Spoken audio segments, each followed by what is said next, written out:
ಎಲ್ಲರಿಗೂ ನಮಸ್ತೆ. ನನ್ನ ಹೆಸರು ರೇಖಾ, ವಿದ್ಯಾವರ್ತಕ ಲಾ ಕಾಲೇಜು. ಇಂಟರ್ನ್ಶಿಪ್ ನಮಗೆ 6 ಮಂತ್ಸ್ಗೆ ಒಂದ್ಸಲ ಇಂಟರ್ನ್ಶಿಪ್ ಮಾಡಬೇಕು ಅಂತ ಹೇಳ್ತಾರೆ. ಇಂಟರ್ನ್ಶಿಪ್ ಮಾಡಬೇಕು ಅಂತ ಬಂದಾಗ ಲಯನ್ ಸರ್ ಅವ್ರು ಸಿಕ್ಕಿದ್ರು. ಲಯನ್ ಸರ್ ಅವರು ನಮ್ಮ ಆಶ್ರಮದಲ್ಲೇ ಇಂಟರ್ನ್ಶಿಪ್ ಮಾಡಿ ಅಂತ ಹೇಳಿದ್ರು. ಆಗ ನನ್ನ ಫ್ರೆಂಡು ಸಹ ಹೇಳಿದ್ರು ಆ ಇಂಟರ್ನ್ಶಿಪ್ ಆಶ್ರಮದಲ್ಲೇ ಮಾಡೋಣ ಅಂತ ಹೇಳಿದ್ರು.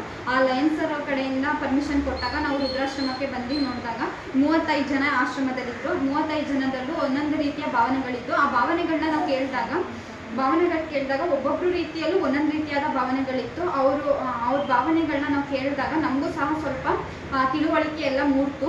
ಅವಾಗ ಲಯನ್ಸ್ ಅವರು ಕಡೆಯಿಂದ ನಾವು ತಿಳ್ಕೊಂಡ್ವಿ.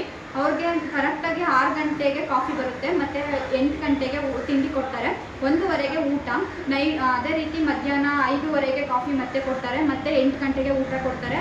ಎಲ್ಲ ರೀತಿಯ ಫೆಸಿಲಿಟೀಸ್ಗಳು ಸಹ ಅವ್ರಿಗಿದೆ ಅಂತ ಹೇಳಿದ್ರು. ಬೇರೆ ಕಡೆಯಿಂದ ಸಹ ಅವ್ರಿಗೆ ಬಟ್ಟೆ ವಸತಿಗಳಾಗಿರ್ಬೋದು ಆ ಥರ ಎಲ್ಲ ತಂದುಕೊಡ್ತಾರೆ ಅಂತ ಸಹ ಅವ್ರು ಹೇಳಿದ್ರು. ನಮಗೆ ಯಾವುದೇ ರೀತಿಯ ತೊಂದರೆಗಳಿಲ್ಲ, ನಮಗೆ ಇಲ್ಲಿ ಖುಷಿಯಾಗಿದ್ದೀವಿ ನಾವು ಈ ಆಶ್ರಮದಲ್ಲಿ, ರುದ್ರಾಶ್ರಮದಲ್ಲಿ. ಲಯನ್ ಸರ್ ಕಡೆಯಿಂದ ಸಹ ನಾವು ತುಂಬ ಖುಷಿಯಾಗಿದ್ದೀವಿ ಅಂತ ಅವರು ಹೇಳಿದ್ರು. ಇದೆಲ್ಲ ತಿಳಿಸಿದ್ದಕ್ಕೆ ಅವ್ರಿಗೆ ಹೃತ್ಪೂರ್ವಕವಾದ ಧನ್ಯವಾದಗಳು.